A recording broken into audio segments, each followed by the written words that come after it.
Hey guys, this video will look at infrastructure spending by the government in order to increase aggregate supply. Now there are two types of infrastructure. Firstly we have economic infrastructure, and secondly we have social infrastructure. Now economic infrastructure relates to the provision of capital equipment, which includes, say, roads, buildings, railways, telecommunications, water supply, often provided for by the government, and is used to produce goods or services. So capital infrastructure used to produce goods and services. Social infrastructure, however, looks at the provision of collective social services. So social infrastructure includes, say, education and health. So provision of social or community services. So we're going to focus on this economic infrastructure here and how economic infrastructure builds our aggregate supply. So we talked about the budget, and we talked about how discretionary measures can in fact be used to stimulate aggregate demand. And in most cases the budget is used to stimulate aggregate demand, but this is sometimes a double-edged sword. It can stimulate aggregate demand, but it can also improve our nation's productive capacity. So to look at this, we're going to look at the past few years' budgets. We're going to look at from 07, 08, all the way to 10, 11, and the infrastructure projects that the government has adopted or introduced in order to increase our aggregate supply potential. So in 07, 08, the major source of infrastructure spending, when the government actually had a $19.1 billion budget surplus, was this transport infrastructure.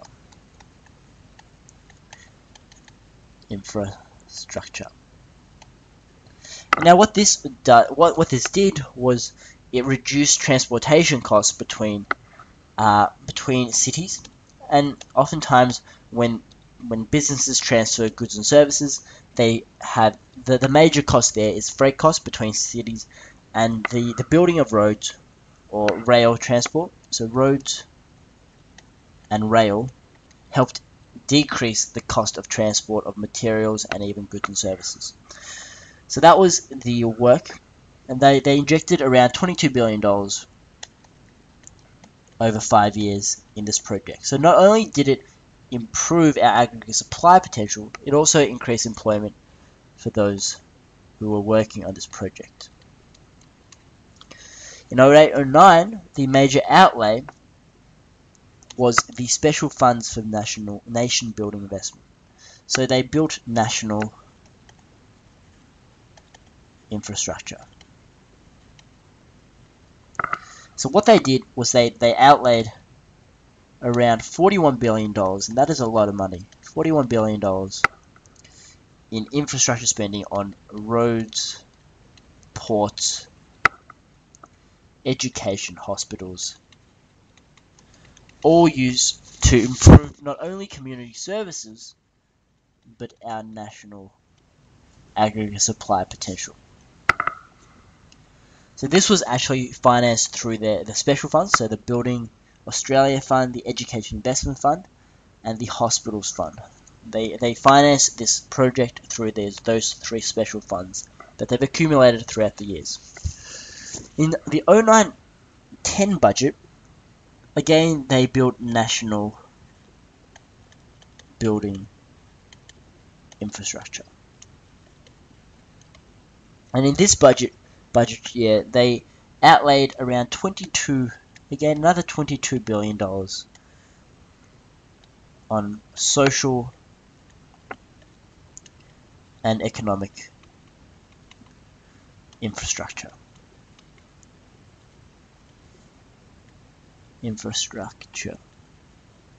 you don't need to know or memorize what types of social and economic infrastructure they did invest in, but to just give you a broad idea, they invested $2.6 billion in universities, $3.4 billion on roads, $4.6 billion on metropolitan railways, $4.5 billion on a clean energy initiative, $3.2 billion on hospitals and health, and $389 million for ports, freight infrastructure, and another $43 billion for a partnership with private enterprise to build this national broadband network.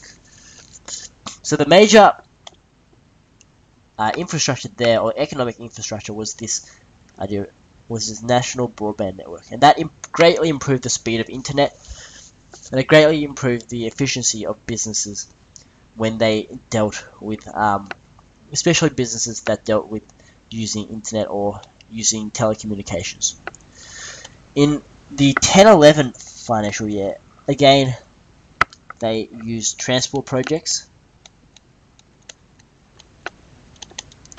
and the major one there was a $5.6 billion one. $5.6 billion national infrastructure on the upgrading of national railways. So they spent $5.6 billion upgrading national railways, which improved transportation between, say, Brisbane and Sydney, Sydney to Melbourne, and all these different cities, which would reduce freight costs and then therefore improve capital, or the capital as used by businesses. So capital overall improved. And as we know, capital is one of the major pillars in determining aggregate supply, or the aggregate supply potential of a nation. So as a result, infrastructure spending through investing in capital helped increase our aggregate supply potential in both the short and the long run.